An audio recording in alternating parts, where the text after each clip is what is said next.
You're listening to the weekly Dartscast. 180! Hi, and welcome to the weekly Dartscast in association with Darts Corner. I'm the producer, Hanna Frostman, and once again I have come up to Blackpool for the third installation of the Women's World Matchplay. We interviewed 5 of the ladies ahead of their games, and we will start out with the very first game up, reigning and defending champion Beau Greaves versus Katie Sheldon. Hi, Beau. Welcome back. Thank you. Back here to defend your title and the favorite again. How do you feel going into your title defense? Yeah, obviously feeling good. Just trying to be as confident as I can be for tomorrow, and hopefully I can sort of play well and have a bit of luck on my side tomorrow. And do you feel like this is the strongest lineup we've had for the match play yet? Yeah, possibly. I think obviously any lineup's going to be good. I think people would argue differently, but yeah, it's solid. So it's going to be a good day of darts tomorrow, I think. And recently you won the Development Tour title. What did that win on that tour mean for you? Yeah, it was great.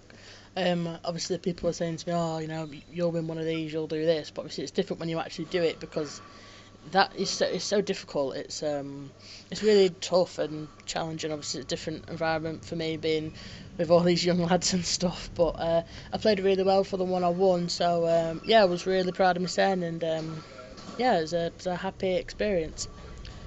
And you recently participated in the Modus Super Series again. How did that experience feel compared to, say, like a Women's Series event or WDF? Yeah, no, it was really good. I think when I sort of play against the men, or like obviously the lads on the youth tour, it's I just feel like really free, and I don't really think about much. I just have a free hand in those sort of competitions, so it's probably why I seem to do well, because I don't have to think about losing or not performing to what I'm used to doing on the women's series and stuff. So I really enjoy that sort of stuff, but it's not something I'm interested in doing all the time.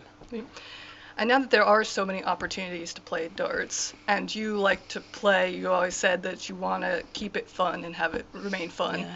Have you been able to prioritize having a rest, or is it just because there's so many things going on that it feels like there's a lot of demand on the schedule? Not really. I mean, I think I've sort of learned about darts is that it's not the end of the world for me if I don't win. I think sort of teaching myself that if I am to lose, it's just a bad day, or it just wasn't meant to be. It's how the world works, isn't it? You know, you can't win everything, and obviously I'm not unbeatable. So I think I'm not really fussed about darts. Obviously I play and I do enjoy it, but it doesn't affect my happiness at home anymore, and I think that I've learned that about myself, and it's a positive step in the right direction. And now that you know what to expect here from this venue and from the crowd, have you changed how you've approached the weekend at all? No, not really. I think last year I did feel really nervous, and this year I haven't really had any nerves at all. I mean, maybe a few butterflies, but the second I come into the venue, it settles me down, and I just get ready for tomorrow. And yeah, I think it's just wanting to play well is probably my worst thing. That's why I probably lose or I don't play well, because I'm trying so hard to prove myself. I don't really need to do that anymore, so I'll just try and relax tomorrow and see how it goes. Excellent. We know that you don't like to look too far ahead, but do you have anything else in the diary for 2024 from here? Literally nothing. I'm just so boring and placid, so I don't really have much to think about. I just sort of comp by comp, and yeah, obviously I'm just enjoying life. Obviously just a young girl, so just try not to put too much on my plate, and yeah, it's been working so far, so I'll keep it that way. Perfect. Good luck tomorrow. Thank you. All right. I'm here with Katie. Hi, Katie. How are you? I'm doing good. When we last spoke to you, it was just before the last weekend of the Women's Series events, before the cutoff for the match play. Obviously, with that last weekend of events, with the spots and then being slightly outside of it, and then getting the last spot on the final day, what time did you become aware that Eileen had given up her spot and that you were the next in line? I had only found out after I had lost my final game of the last event. One of the PDC officials told my dad or whatever, and Dad passed on the information to me, so just had to kind of sit around and wait to see what would happen. But as I say, it's not the best of positions to be in because you want to keep fighting it for yourself. But when I finally got in, what a relief it was. And you recently participated in the Modus Super Series. How did that experience feel compared to, say, like a women's series event or a WDF event? Yeah, it was a brand new experience for me. I'm used to playing darts daily, but I think this was a completely different experience because you're playing against the top players daily, and if you're not up to scratch, you'll get found out. And I was a bit disappointed with how I played, like 1 or 2 or 3 wins. Like, obviously I have high expectations for myself and I know how I can perform, but it was a good experience, and as I said, it was something I will take on with me, and I'll know what that lies with. And with your first match play here, you played Fallon first up, and you pushed her almost all the way with that, which a lot of people who wouldn't be watching the women's series may have not expected from you. How did you find that experience to be? What an amazing experience it was. I was so delighted to be here, and I think everyone who was around me knew how excited I was to be here. So missing out last year was gutting, obviously, because this is where all of the women want to be, and obviously only 8 spots. It's a tough field to get through. So last year that was my goal, was to try and get back this year, and now that I'm back, I'm gonna relish in it again. And when you're on your A game, you're unstoppable. We've seen that in the women's series. Have you been finding it difficult to maintain consistency, or have you just been playing so much darts that you're kind of learning things new as you go along? Yeah, I think for me personally, it is a consistency thing, because one game my scoring can be outstanding, and then the next leg a few doubles here and there. So I think I'm one of these who I'm always positive about everything. I'm always trying to learn more about myself. So we'll just see what happens. But I love darts so much, and I want to be involved in things like this. So I'll keep pushing and I'll keep fighting to make sure that I can make things like that possible. And does it already feel a bit easier knowing that you've played here before and you know what that experience is like? Yeah, the first year, obviously, when you walk out on the stage, what an experience, and I'm sure it'll be the same here tomorrow. But I think because I've been here before, it's a massive help. You know where things are and little things like that. But I think I'm still going to be just as excited as I was the first year. And did you have any different plan of approach for this year, or did you just stick with what's worked so far? I think it was the same as the first year. I know I was down at the bottom kind of half of the season as it was the first year. So I'm going to get up there, I'm going to play with freedom, and if I can present myself an opportunity, I just need to make sure I take it.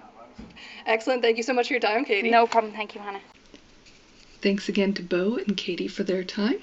Up next, we have an interview with Noa-Lynn van Leuven ahead of her match on Sunday with Mikuru Suzuki.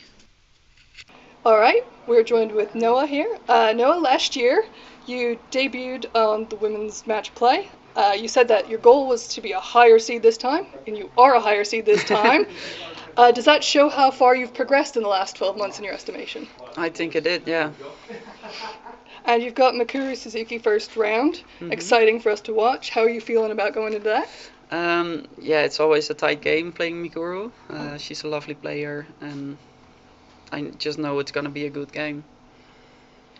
And how did you find your experience with the Pro Tour this year? Obviously, when Lisa had her tour card and was playing, the Pro Tour seemed to raise her average. Do you think that experience or further experience in that environment will help unlock new levels of your game? Well, playing on the Pro Tour, it's a bit harsh, because everything you miss on the Women's Series, you might get a second chance. At the Pro Tour, you won't. So, yeah, it's a learning curve. Yeah, it made me a better darts player. And you said before that you just want to play darts and you didn't really want all the attention on who you are or being the first trans player. You just want to play and play your game. As the circumstances have pushed you into the spotlight, whether you want to be there or not, how have your feelings changed regarding your presence in darts? Well, I was like, I don't really want to be like a role model, but now I've got the opportunity, and yeah, I might as well just take it. If I can only help one trans person, that already means a lot to me. And there's been a surge in visibility for women's darts since the PDC started the women's series, which seems to have quieted a few of the kind of misogynist haters online. Not all of them, mind you.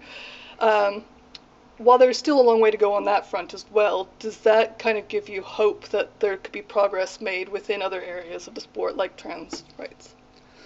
Well, there is progress to be made, and it's already doing its thing, but it will take a while. And sometimes the louder and more negative voices get more airtime, especially with resorting to things like refusing to play. Have you also been able to find support in more and more people as these stories reach out? Yeah, I've gained so much supportive messages, not only from friends, but also outsiders, people who don't even know me. They reach out to me and be like, yeah, just keep going, be you, do you, yeah. And recently we've seen that there was another trans player who was excluded from the England Open for being trans. Have you been in contact with Samantha? Have you been able to give her any advice as to how to deal with all the crud that comes along with it? Well, I speak quite a lot with Samantha, so I know what happened, and yeah, we talk about it. And if you were to talk to a younger version of yourself who is getting back into darts, knowing all the things that were coming, both bad and good, do you have any specific advice that you would have given yourself to try to help get through it? Just do it. That's the only thing I can say. Just do it, and yeah, do the things you want to do. And have you set any goals for the rest of the year, or are we only looking to the end of this weekend first? Well, we're looking at the match play right now, and I just want to win it, and after that, we'll see. Thank you so much. Thank you. Thanks again to Noah. And then we go next to Fallon Sherrock ahead of her match with Anastasia Dobromyslova. All right, we're here with Fallon. Fallon, you were the first ever winner of the women's match play. How did you reflect on last year's event, just missing out and defending that title? I didn't really just miss out. I literally bombed out first round. I come to this one trying to fix what I did wrong last year and stuff like that, because I was very, disappointed with how I performed going out first round. I mean, no disrespect to Lisa, she's a quality player. I just feel like I just didn't produce my game, and Lisa done well and she won against me, but I really want to fix what I did wrong last year, and I'm not happy with how I performed last year. And you've played in a few WDF events this year. You won titles in Vegas and Scotland. Can you talk us through those wins? I went to Vegas pretty much, just to enjoy Vegas, and there was a dart comp on, so I was like, I'll go play with Cammy and Leonard and see how I get on, and I ended up winning one and qualifying for Lakeside, so that was quite handy. And then obviously down in Scotland, we were there up for the weekend anyway, and I was like, I'll go play in the darts. So I'm really happy to go back to a WDF comp and come out with some wins. And then last year the PDC said those who qualify for the WDF and the PDC World Champs would have to decide between the two. What was your reaction to that news? I get it 100%, because it was always the same with the men. The men had to pick one or the other, so I completely understand it with the women. You can't really play in both if it's it's not the same for the men. If you want to play on a level playing field, you've got to be treated fairly, so 100% I understand it. And if you did qualify for both and you had the chance to play at Ali Pali again or the Lakeside and try to win that first women's title, which one would you go for right now? To be fair, I'd still go Ali Pali. That's where I've made my living. That's where I've made my money. That's where my darts have gotten better. I feel I'm only like 30 now. I know that sounds really old. I just had a birthday, but I feel like I've still got plenty of time to pick up a women's world title, and who knows when the next world title might be for the women, but I feel like I've got plenty of time to kind of do it. And in terms of the ladies' game, obviously since your win at Ali Pali, there's been leaps and bounds and progress made. What do you reckon would be the next place that it could go? More events? More spots on TV? What are we looking for? I think maybe more events, definitely, because I feel like the caliber of player is definitely better now than what it has been a couple of years back. Definitely more spots on TV. I 100%, like even the Grand Slam, I think 2 is probably not enough, but I can't really argue with the Worlds. They have added more, but I feel like there are more women now that can compete against the men, and I do think adding more spots would kind of give us more opportunities for big events to come up. And does playing the women versus playing the men feel any different now? Is there an air of expectation either way? I feel like it's kind of getting the same because, it's so tense, all the games. The women are playing so much better. You don't know which way any game's going to go anymore. Like, it's not all one-sided. So, yeah, it's all really eventful now, and I enjoy playing them both. And have you prepared differently at all for this tournament, or just trying to take it in your stride? I just take it in my stride. I prepare the same way I prepare to any other comp, and just take each game as it comes, and if it goes, it goes. If it don't, it don't. Excellent, thank you. Thank you. And finally, we wrap things up with Lisa Ashton ahead of her match with Rihanna Sullivan. Lisa, thank you so much for your time back here at the Winter Gardens for your third time at the match play. How are you looking forward to this? Obviously, you have a lot of support every time you show up.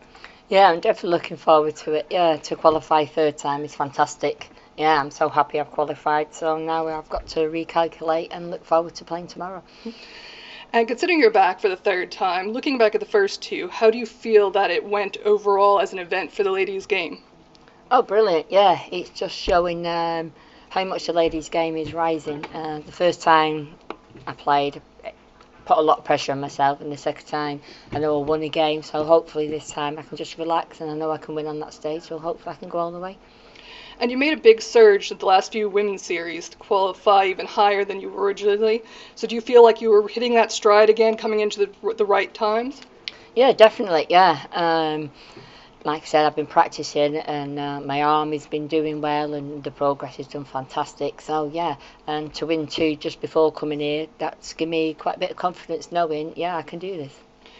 And then you've played in several tournaments around the ladies' game, outside of the ladies' game, with the seniors, with the AEDC. Where does the match play rank for you in terms of what's available out there to participate in? Oh, it's got to be the top. Absolutely, yeah. You can't ask for anything, especially here at Blackpool, the best stage everybody wants to play on. But yeah, definitely, got to be one of the top ones. And darts is a hard schedule to begin with. Count in, travel and costs and more opportunities, more and more places. Does that increase of opportunities also become harder to choose and prioritize, or is it just nice to have a lot of options? It is. It's very hard. You can't do them all. There's so many now and all that. Like, you've got to pick what you want to do. It's great to have the opportunity to go everywhere, and there's so many tournaments to do, but you've got to prioritise. I have to do at my age. I can't travel all over and everything like that. But yeah, I prioritise what I want to do and focus on them. And then Alex has recently moved up to your neck of the woods. So he was saying that recently the Astley Bridge Darts League, you were playing for the Crofters, and the league ran a vote saying that you could play with the men's team, and the vote was yes. How have you been finding that experience moving into that league? Oh, it's great, yeah. I've been asking for years, and then I finally got the go-ahead. So it's brilliant, yeah. All it can do is improve. Keep playing at the standard and improve my game, because we're playing. There's a lot of good top men in our Ashley Big League. So, and a few of them have got tour cards. So I can't ask for any better practice to play against the men, and enjoying it. They've all welcomed me, and it's brilliant. And I've got a great team who support me, so I can't ask for anything better. And then with having had the tour card before, we saw that seemed to unlock another level of your game. Is that what the Darts League and having these extra experiences, do you feel like there's another level you'd like to unlock, or is it just keeping it at the top of what you've got? No, hopefully keep me there, but hopefully there is unlock and push me. You've always got to push yourself. There's never no level to stop at. It's always push yourself. So yeah, playing these players, hopefully they can keep pushing me, and I can keep pushing my levels higher. So hopefully we can keep going as far as we can. Excellent. Thank you so much for your time, Lisa. Thank you. Thanks again to the PDC for arranging our time with the women before the World Match Play. And thank you again to our sponsors, Darts Corner, Condor Darts and Quiff. Links are in the description. Go and check them out if you don't mind. And I guess considering the boys aren't here, I'll just tell you to hang tight for an interview later on this week with the winner of the Women's World Match Play.